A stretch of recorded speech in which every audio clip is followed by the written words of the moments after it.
അപ്പോൾ ഇന്ന് കടയിൽ പോകാൻ വേണ്ടി ഇറങ്ങിയതാ. അപ്പോൾ പാറും കൂടെ കയറി. മഴയാന്ന് പറഞ്ഞിട്ടും കേട്ടില്ല. അവൾ പോയി കുട എടുത്തുകൊണ്ട് ഇറങ്ങി. പോകുന്ന വഴിക്ക് വണ്ടി നിർത്താൻ പറഞ്ഞിട്ട് പറഞ്ഞു അവളെയും കൊണ്ടൊന്ന് വയലിലോട്ട് പോകാൻ. ഇങ്ങനെയുള്ള എന്തെങ്കിലും കാര്യം നടക്കുമെന്ന് അവൾ കൂടെ കയറിയപ്പോഴേ എനിക്ക് തോന്നി. പിന്നെ പാറിൻ്റെ കൂടെ വെറുതെ നടക്കാമെന്ന് ഞാനും വിചാരിച്ചു.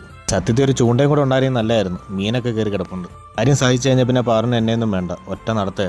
മനസ്സിനും ശരീരത്തിന് എന്തെങ്കിലും ഒരു വിഷമമുണ്ടെങ്കിൽ ഇങ്ങനെ നമ്മുടെ സ്വന്തം നാട് കാണാൻ വേണ്ടി ഒന്ന് ഇറങ്ങിയാൽ മതി.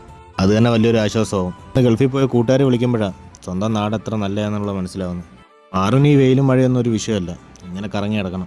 മഴ വരും ഇല്ലെന്നുള്ള ആകെ ഒരു പേടിയുള്ളൂ. കുട ഉണ്ടാണ്ട് വലിയ വിഷയമില്ല. പിന്നെ അവളുടെ സന്തോഷമാണല്ലോ നമുക്ക് വലുത്. ചെറുതിന് പനിയാണ്ട് അവളെ കൊണ്ടുവന്നില്ല, അല്ലെങ്കിൽ പിന്നെ പിടിച്ചാൽ കിട്ടത്തില്ലായിരുന്നു.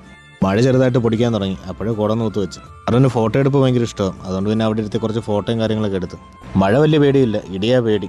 ഒരു 5 മിനിറ്റ് വയൽ കാണാൻ ഇറങ്ങിയതാ. ഇപ്പോൾ 1 മണിക്കൂറായി. എന്തായാലും മഴയ്ക്ക് നല്ല ചാൻസ് ഉണ്ട്. ഇനി കടയിൽ പോകാൻ പറ്റുമെന്ന് തോന്നുന്നില്ല. പറഞ്ഞു തീരുന്നതിന് മുന്നേ മഴയും പെയ്യാൻ തുടങ്ങി. ആരും എന്തായാലും കുട എടുത്തിറങ്ങിയത് നന്നായി. തിരിച്ചു പോകുമ്പോഴാണ് ദൂരെ ചൂണ്ടക്കാരെ കണ്ടത്.